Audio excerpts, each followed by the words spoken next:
So yan guys, meron tayong iti-tear down na clip fan, ayan. So ito naman ay gumagana pero maingay. So iti-tear down natin siya since sira naman na siya. Tear down natin at i-explain ko kung paano siya gumagana. So tara na. So yan, ito na. I-tear down na natin at tignan natin kung ano yung meron sa kanya. At i-explain ko kung paano siya gumagana. At the same time, susubukan natin paganahin siya if kaya pa. So wala na kasi akong ulo nito. Ito kasi maingay pag gumagana. So i-tear down na natin. Ano natin? Gamit si Inco. Ayan o. Yan. Subukan natin i-tear down. Eto guys, sinubukan ko na siyang gawa ng paraan. Ayan o, meron siyang tornilyo. So binutasan ko para hindi gumalaw yung magnet. So tinurnilyo ko yung magnet. Kumbaga naka-tornilyo siya sa magnet. Sabihin, hindi nagagalaw yung magnet kasi gulo lang yung nakalagay ito sa magnet. Kaya tinurnilyo ko pero maingay ang kinalabasan. Pero pag tinanggal ko naman yan, hindi naman na siya halos aandar. Aandar pa siya, nga lang hihinto-hinto kasi nga sumasama yung magnet kasi maluwag na siya. So subukan natin i-tear down.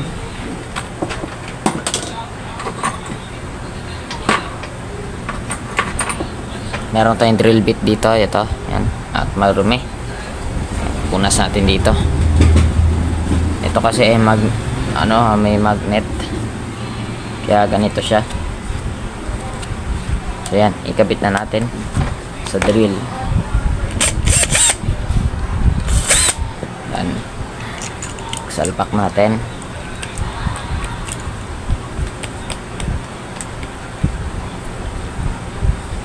Post lock. Yan. Yan. Okay na. Tear down na natin. Medyo taasan natin yung camera. Yan, ganyan. Mas magandang ganyan. Tanggalin natin to. Hirap pa. Clip lang kasi to. Aray. Yun, no? Na-clip. Tapos, tanggalin natin. Set pala muna natin ito sa torque 1. Ayan, torque. Para pag pinikilan, ayan o. Hindi siya masyadong i-engage. Kasi pag mataas, malulose thread. Ayan, okay. Tapos, ito. Ayan, tanggalin natin mga tornilyo.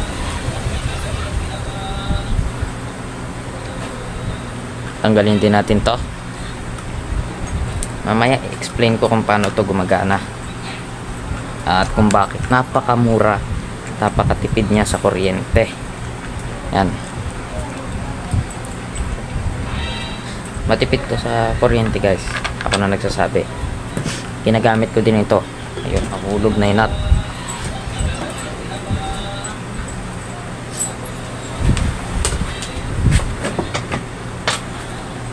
So pasensya na, nahulog kasi yung nut. Lapit pa natin. Yan, ganyan.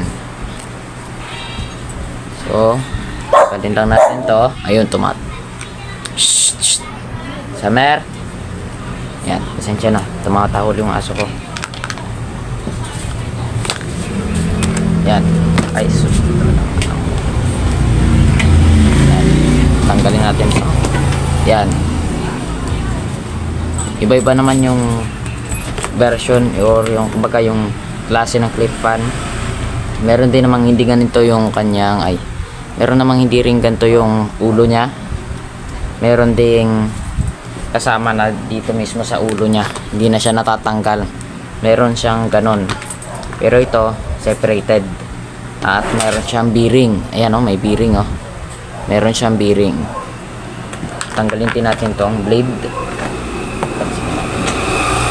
Ayun, tanggalin natin yung mga blade niya. ibaba muna pala natin to. Yan, tatanggalin ko yung mga blade nya. Yan. Para madaling tanggalin. Kita natin yan. Sa pagti-tear down guys ay kung gumagana yung product nya, kung halimbawa gumagana ito, iwasan na makasira kasi mahihirapan kayo na ayusin or ito troubleshoot. Kaya pagka magti-tear down, kung just in case gumagana siya, iwasang makasira. Yan, 5 yung kanyang blade. Yan, 5. Tapos ito yung mga tornilyo. Yung mga tornilyo na ganyan, yung hindi mo na kailangan ng screwdriver. So importante yan. So ito naman guys, ay stand pan talaga na clip pan. Kaya ginawa ko lang siyang clip pan kasi yung stand niya ay wala na. Yan. Ito, tanggalin natin itong tornilyo na to. Yan, ito na sa loob. Tapos tanggalin din natin to. Yan. Ito. Yan o, tanggal na. Tapos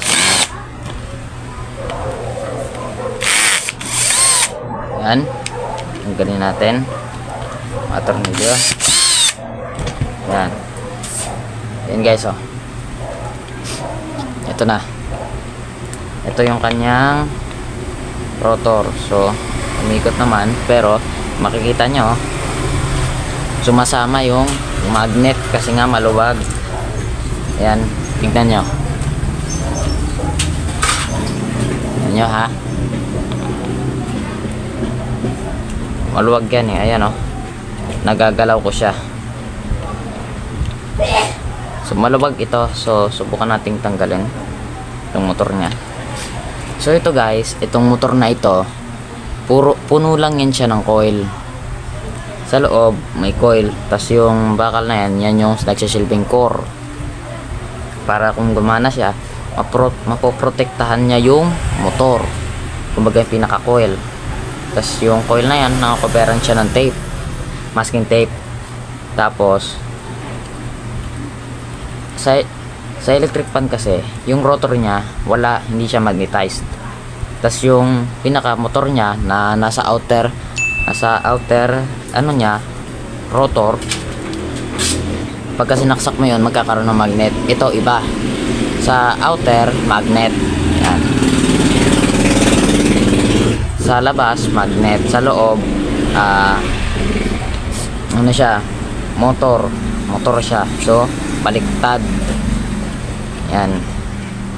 Sa electric fan man kasi, yung rotor niya may pattern, kaya gumagana siya sa magnetic field. Yan. So tama po kayo. Itong motor na ito, pagka sinaksak, magkakaroon ng magnetic field. So sabihin natin magnet ito eh. Yan, paikot na yan. Pag nagkaroon to ng magnetization, kumbaga yung nagkaroon ng magnetic force, mag-ano yan sila, pasensya na, may motor, magre-repel yan sila. Ibig sabihin, ayaw nila na magkatapat sila sa isa't isa. So iikot ito. So syempre iiwasan ng mga magnet. So pag umikot yan, tuloy-tuloy yan kasi nga nag-iiwasan sila, kaya iikot yan. So ganun po gumagana.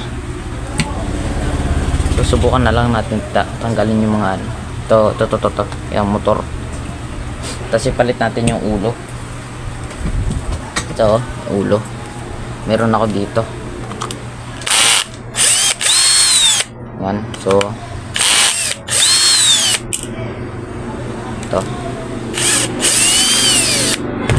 Ayan o. Meron ako dito ang ulo nito. Kaya lang natatanggal din yung magnet. Ayan o. Tanggal din yung magnet nya. So yan, pasensya na, maingay. Tanggal din yung magnet nya. So pupukpukin ko na lang ito. So pupukin natin. Kuha lang tayo ng gamit.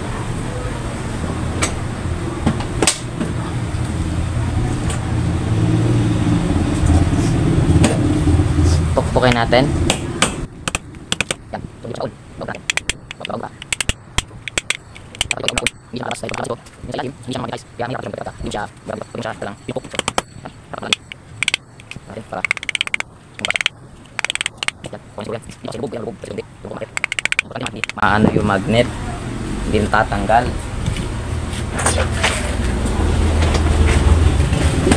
Mag-brushan natin. Dito. So marumi pa din, pero okay na yan. So tignan natin kung matanggal ba natin yon. Kuha lang ako ng tanggal nito para matanggal natin. Meron ako nito, luma to na nipper. Tanggalin lang natin ng ganito. Ayan, tanggal na oh. Ayan, basta meron ka nito, kumbaga yung kahit yung long nose na maliit yung ulo, so matatanggal mo yan. Yan, ito. Kita nyo, lubog siya oh. Yan. Tapos pag dinikitan mo ng metal, ayan oh, magnet siya, magnet.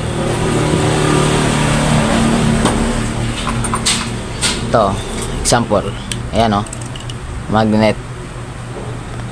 Ayan oh, magnet. Tapos ito magnet din, mas malakas. So necessary na magkakaroon ng magnet yan para dyan para yun yung magiging kalaban ng motor pagka umikot siya. Ito, subukan natin pa dito. Ayun, and guys, so ganun lang pala yung design nya pagka nakaangat yung magnet. So ito ngayon hindi siya gagalaw. So okay pala to eh. So ito guys, maraming maganto. So ito guys, matagal na to sa akin. Ito, muntikan ko na itong may tapon kasi nga wala naman ako pinagagamitan. So buti na lang naligaw siya sa box ko. Naligaw siya kasi nagtapon ako ng gamit. So naligaw siya. So ang nangyari, nandun pa din sa gamit ko. Kaya nung nakita ko siya, pwede ko siya magamit dito. Yan guys, oh. Ito yung coil. Subuksan natin to.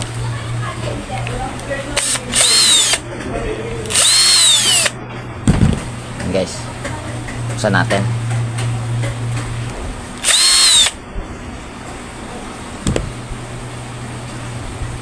Yan. Tulong natin. Tanggalin natin to. Yun o. Yan yung motor niya. Yan yung coil. Tanggalin lang natin. Para. Yan guys. Ayan na siya guys. Yan. So, tanggalin natin. Ayan.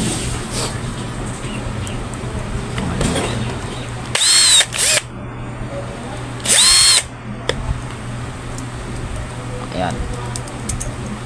Ito guys, coil yan. Coil. So hindi ko na bubuklat para hindi siya magka-ground. Or hindi. Sige. Pwede naman. So yun guys, oh. Coil yan sa loob. Coil yan. O yan, oh, pula. Sabihin coil.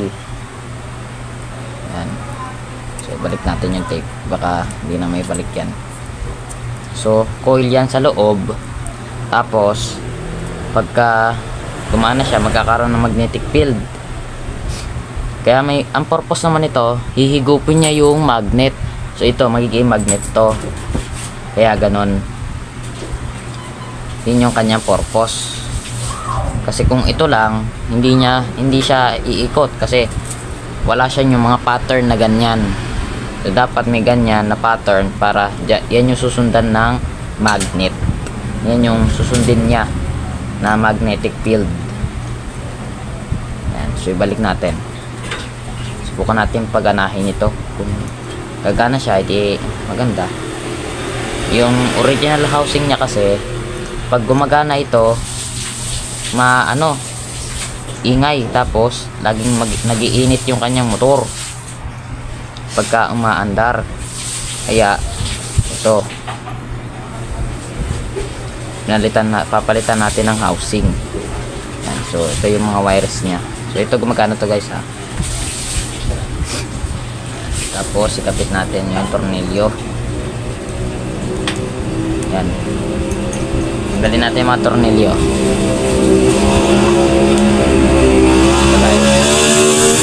Yan, pasensya na. Nasa ano kasi ako. Labas. Yan guys, ganito.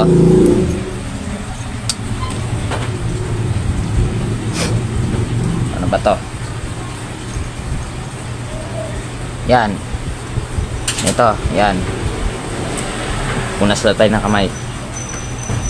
Tapos itornilyo natin.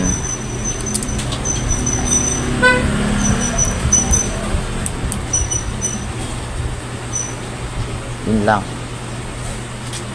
Ayaw na bumalik.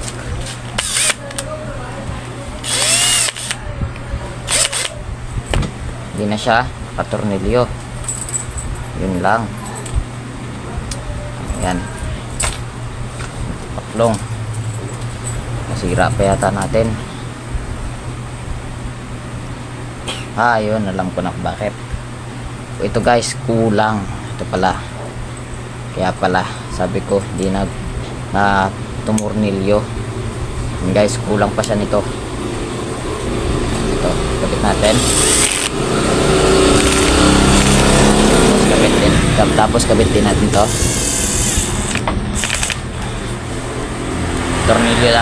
Tornilyo natin na maayos.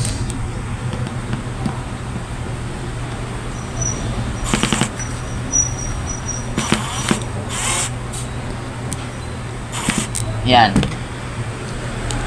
Okay na. Tornilyo na siya ng maayos. Tapos ito, balik natin sa dati niyang orientation. Nakaganyan. Okay. Tapos yung mga wires. Yan. Ibalik natin yung mga tube niya. Yan. Ganyan. Ganyan. Okay. Dahan-dahan lang sa paghatak. Ay. Dahan-dahan lang sa paghatak ha. Pagka inatak nyo ito. Yan guys. Okay na. Tapos ikabit natin to dito. Ayan. Yes, tapos tignan natin kung pwede itong cover na ito.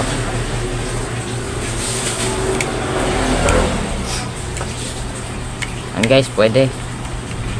Pwede siyang gawin natin na cover. Ay, hindi. Ayan guys, ito yung problema natin. Hindi siya pwedeng gawing cover kasi hindi siya tugma. Ayan o. Mali-mali yung cover. Ayan o. Hindi siya nakatugma sa butas. Pero, tornilyo lang muna natin. Ikapitan muna natin ang tornilyo. Try lang muna natin kung matotornilyo ba natin. Ayan, try lang natin baka sakali. Ayan. Ayan, tapos tornilyo din natin yung iba. Ito.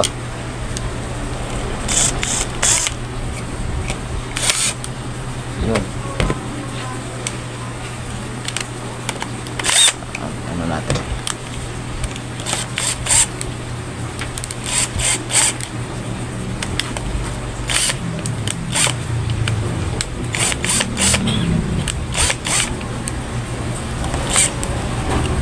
Ito guys, pwede na to.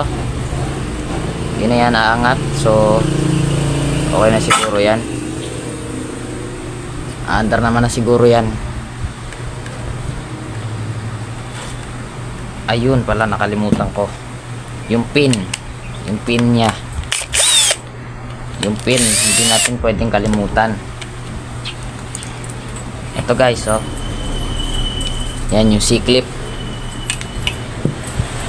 Hindi yan pwedeng kalimutan dahil aandar man siya pero mabagal. Yan. Kapit natin. Pasensya na guys, maingay dito sa pwesto ko ngayon. Gagaya ito sa iba kong video. Ay, ito. Hindi siya na ibalik.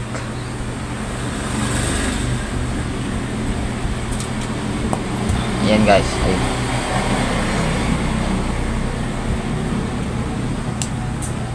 Ayan.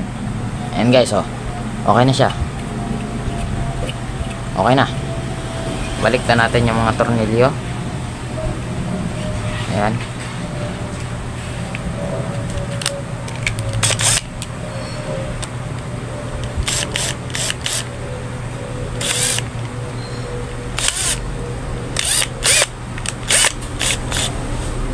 Ayan. Ayan guys. Okay na to. Ayan o.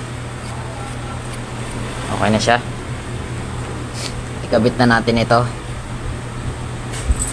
Ayan. Ikabit natin yung maliit niya tornilyo.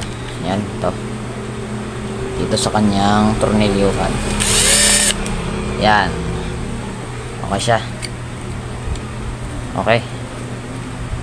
Testerin natin kung okay ba siya.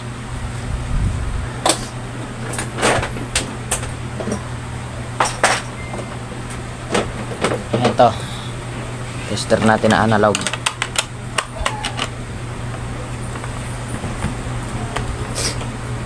Guys, yan.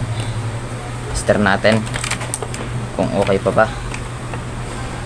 Natin sa times 10. Tapos iwan natin tong switch. Yan, rechargeable na to guys, tong ginawa ko. Yan, so set natin sa 0. Yan. Diyan nagloloko nga lang to. Yan. Konti pa. Konti pa. Yan, okay na yan. So, ayan natin. Ayun guys, ayan. Nag-reading siya. Ayan, i-zoom natin. Nakaka-reading ako ng 60 ohms. 60. Ayan, 60, 65 ohms. So, sabihin okay to guys. Testing natin, pero mag-gloves muna ako. So, sa mga ganito guys, maganda na naka-gloves kayo para sureball na hindi kayo makukuryente kahit kung may pumutok man, hindi masasaktan. Double check ko lang ulit. Ayan, nandun sa dulo, pumapalo yung tester. Guys, subukan ko lang. Ayan guys, pumapalo pa din. Subukan natin isaksak. Meron ako saksakan sa baba.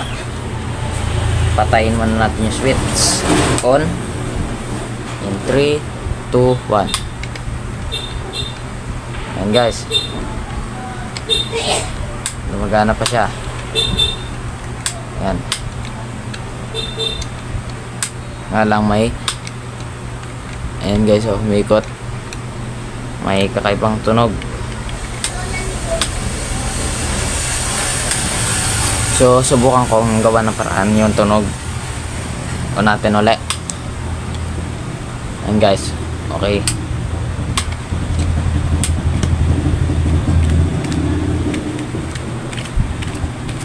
Okay naman. O natin ulit. Meron talagang mali. Balikan ko kayo pagka makita ko na yung problema. So yan guys, ang tagal ko bago na pa-ganda to yung ikot niya. So langis lang pala yung katapat. Yan o, langis lang. So after ko siya lagyan ng langis, yan, gumanda na siya. So meron na siyang LDC. Ito na yung dating, yan, ulo, yan, ito. Kasi ito na yung bago. Subukan natin yun. Ayan. Okay na. Okay na siya.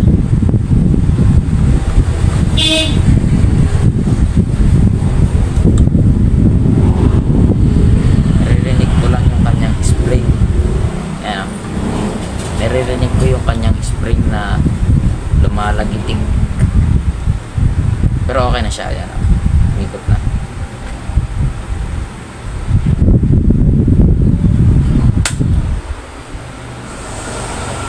So, kagaya nga nasabi ko kanina, magnetic field yung nagpapagana sa kanya.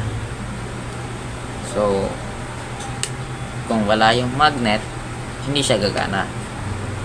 Kaya, napaka-importante sa clip pan ang may magnet.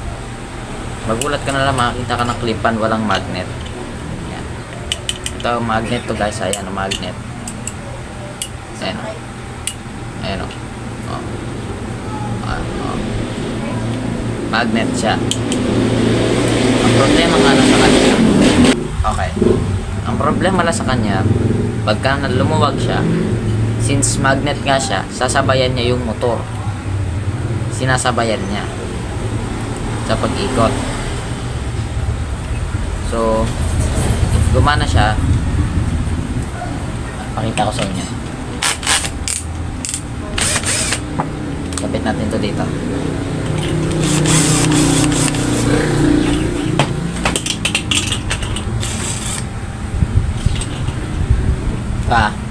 Kapit ko.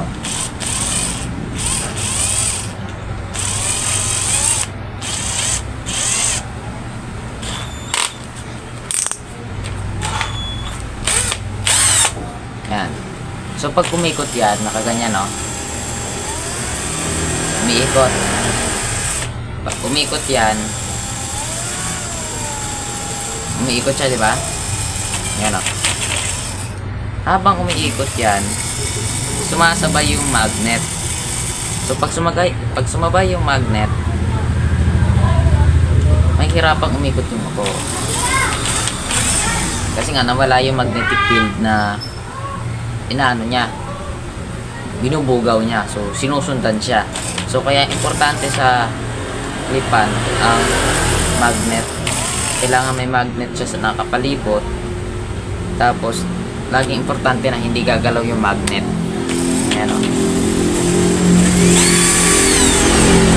So, hindi dapat gagalaw yung magnet. Pero once na gumalaw yan, mahirapan siyang umikot.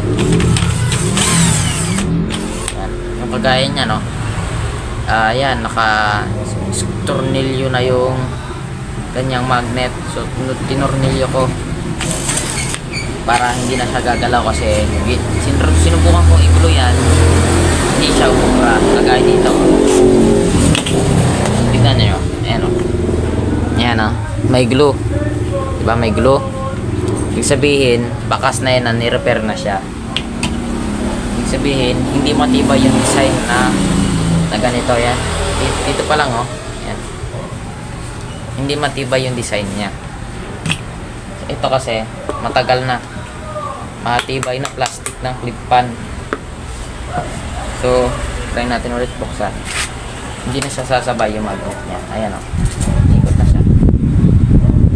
Ayan o, hindi niya sasabayan yung magnet. So pag umiikot yan, ayan umiikot, tapos sumabay yung motor, yung magnet. Pag sumabay yung magnet sa ikot ng motor, ang tendency niyan dalawa lang. Pwedeng uugong siya or iikot yung wire hanggang sa mapilipit.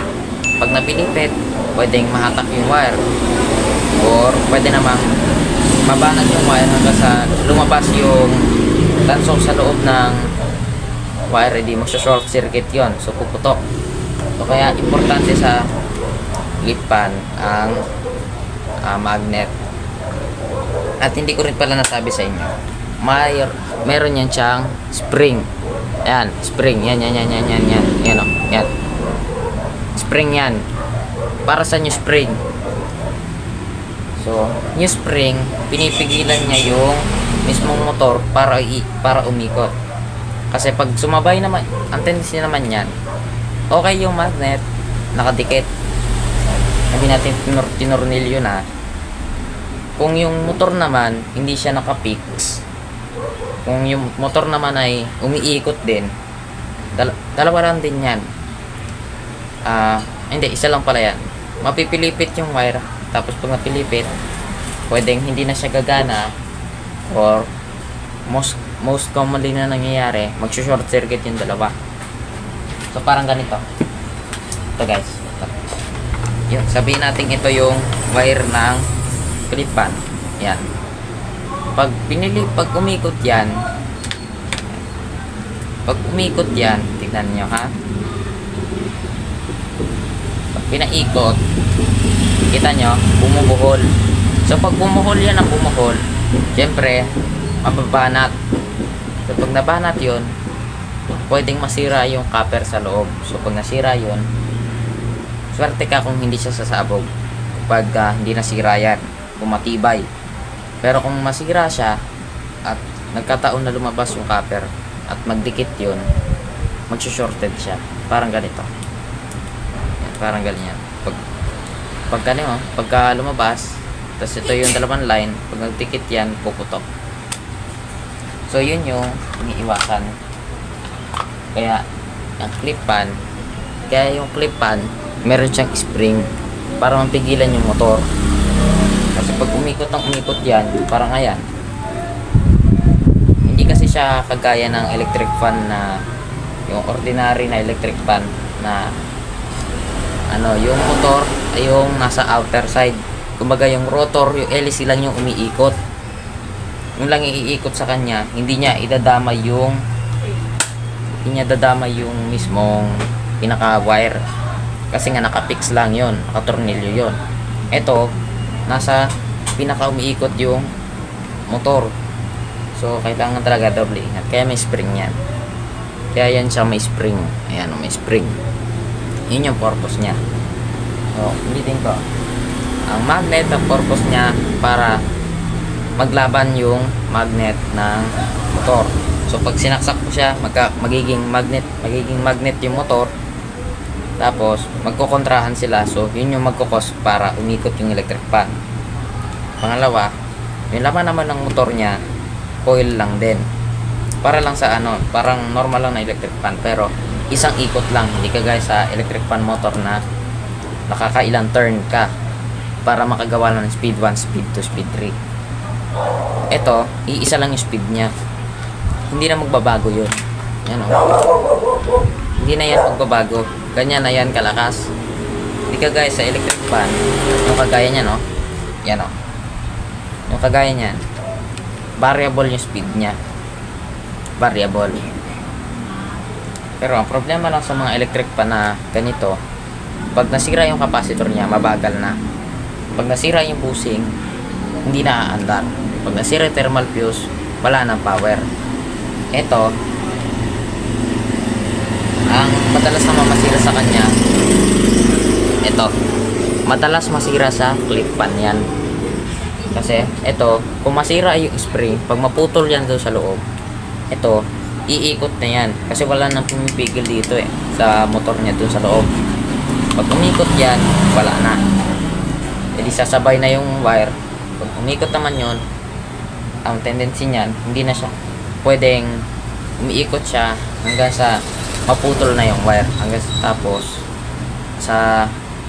kung talagang masama yung pagkakaputol ng wire, kung short yan sila, magdidikit yan, ganyan. Magdidikit yun.